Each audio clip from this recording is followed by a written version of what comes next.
morning, Coffee and Chat with Hallee Bridgeman. I'm so happy you could join me. I have my cup of coffee, so I hope you have a cup of coffee or tea and you have a few minutes while we chat. I am coming to you from my home office in Fort Knox, Kentucky, and I'm using a new platform. So this is a test trial run. Hopefully it will work. It allows me to stream simultaneously onto YouTube and onto Facebook.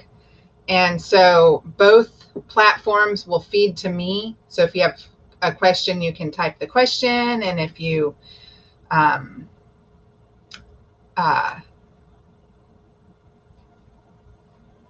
see, I can like click and it will show a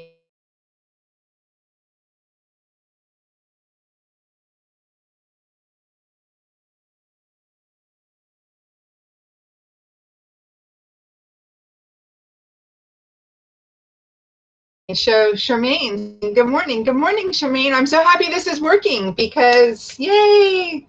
One of the things that I don't like about Facebook Live and then uploading to YouTube is that there's not the interaction of the comments, and this allows the comments to be part of the video. So then I'm not just, talking into air and people watching it later know whether I can or don't know what I'm talking about or who I'm talking to. I also can do this really cool thing, which is like advertise a book. And since I have a release coming up 2 weeks from tomorrow, it'll be really handy to be able to have that be part of the stream. And so I'm really excited about that. So today is September 14th, and I finished Alexander's Appeal completely. My end of edits are done. It'll publish in 2 weeks. I can't believe I pushed the line this far with everything. And I'm now into like the deep editing part of the 7-year glitch, which I should have had done Friday. And so I'm hoping to get it done by like tomorrow afternoon. And then I'm taking like a break for the rest of the week and doing like building my Pinterest board for Daisy's decision and working on creating the characters and plotting out the details of the book. I already know the story. I have to know the story because the story runs simultaneously with Alexander's Appeal, but I need to have like the details of the plots worked out. And so, and then hopefully Monday next week, I'll start writing it. But I have to be down in St. Pete Beach for the Novelist Incorporated conference next week.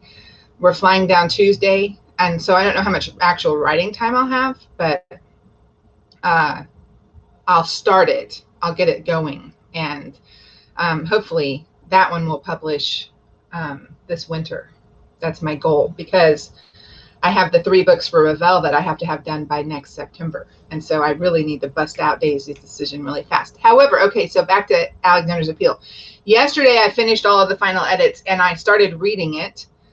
And so I read the whole thing yesterday. I got done at like 10 o'clock last night. And I got to tell y'all, this is honestly probably one of the best books I've ever written. I'll talk about it more as I get closer to release. But when I finished reading it last night, I was overwhelmed with how good it was. And I don't mean to sound anything other than I really can't wait for you to read it. I really, really, really. I have no beta readers have it yet. No one has it yet because it's taken us so long to finish it. But the homeschooling and COVID and all of that threw everything off for me mentally, which slowed everything down for me. But I seriously can't wait for you guys to read this book. So, all right. So today's question is, where do you get your creative inspiration? So most writers will tell you that they get their creative inspiration from reading. And I used to read voraciously. Y'all know that about me. My favorite authors were Nora Roberts, Judith McNaught, Julie Garwood, Jude Devereaux. I read secular romances, and I didn't care like the time period or anything. I just read. I read and read and read. And once I found an author that could draw me in emotionally and make me care about the characters and think about the characters, and even today, like think about situations the characters were in, then I read everything that author wrote. And so when I started writing and I started learning about writing and I started like seriously writing, my love of reading went away. And it's not that I don't read now. I'm in the middle of a John Grisham book right now, The Guardians. I'm reading because it's not my genre, and it's not what I write. Like, this book is actually first person present tense. It's completely not what I write, which allows me to enjoy the reading. But I don't, like, I started that book Thursday or Wednesday. I should have been done with it by now, but I'm not. I'm like a third of the way through it because I no longer like consume books. And reading is not something that feeds me creatively anymore. Now it sucks me creatively. Like, it dries me up because I find like this internal editor that I'm unable to turn off while I'm reading. And so it's this, and so I'm constantly working as I'm reading. So I don't read for my to feed my creativity anymore. I watch movies. And I've always loved movies. My family, when I was growing up, we watched movies together. That was what we did. We talk about movies now. My brothers, both of them, write incredible reviews of movies. I remember growing up, we would like rent every Arnold Schwarzenegger movie that they had in the video store, and we would just watch. We would have like an Arnold Schwarzenegger weekend, and we would just, for hours, our family would sit and watch.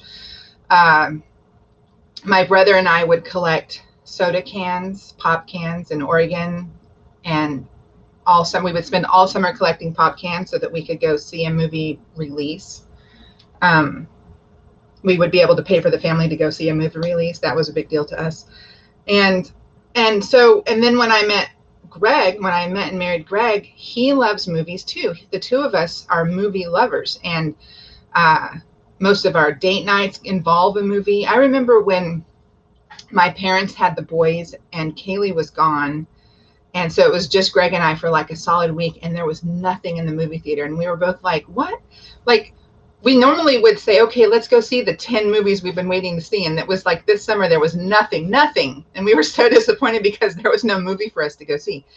So for the last several weeks, Greg has been transferring our movie collection, which we own several hundred movies, onto a server so that they're all compiled together. And so when I open up this server, it's called Plex, I can see our entire movie collection in alphabetical order. And I said, wouldn't it be fun if I watched them in alphabetical order without prejudice? And so it's like, whether I would say I'm not in the mood for that kind of movie right now, it would be, well, I'm watching them in order. And so right now, that's what's first. So like the very first movie was I can't remember. Oh, Batteries Not Included, because the title of the movie had an asterisk and then the words Batteries Not Included. And it was this ridiculously silly 1980s Steven Spielberg about robots, and you're assuming aliens, that help a community in New York City.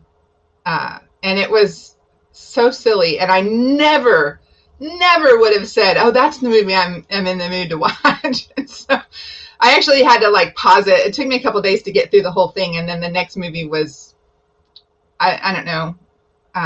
I've watched 10,000 BC. I've watched 42, because they're numbered, right? So they're first before the alphabet. And I am about to start 300, which I will enjoy. But so it's like my deal with me and my brain is It doesn't matter if I'm in the mood for that movie. We own it. Clearly, we liked it for some reason. Clearly, one of us enjoyed this idea of having this movie, or we wouldn't have bought it. And so I'm watching them in total order.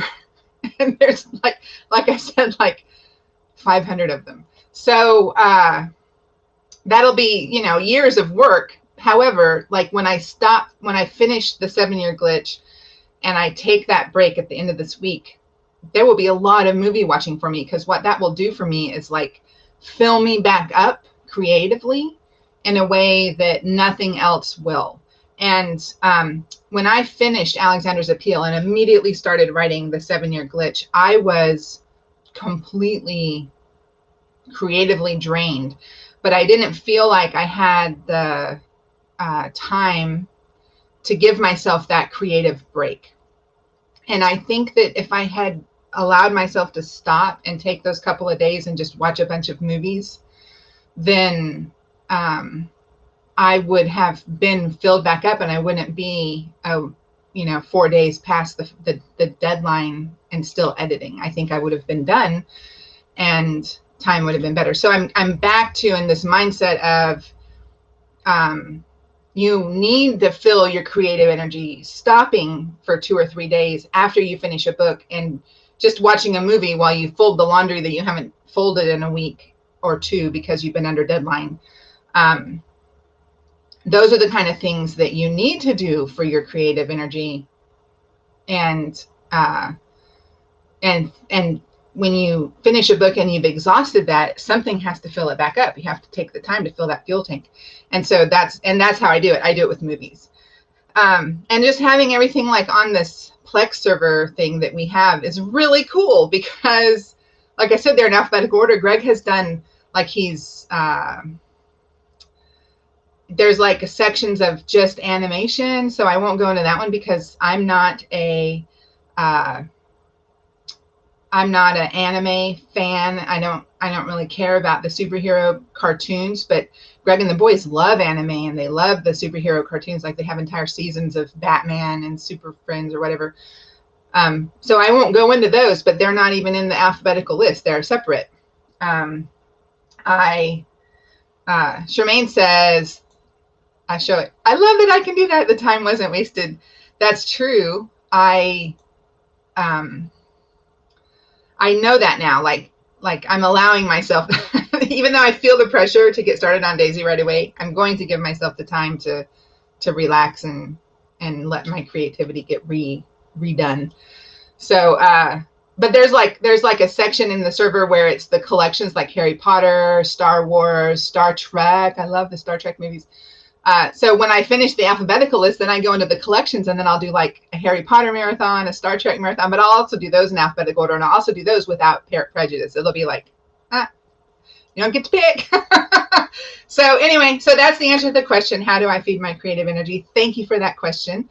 If you have a question for me, go to my website, halleebridgeman.com, and there's a button that says Ask Hallee Question. I would love to answer your question online.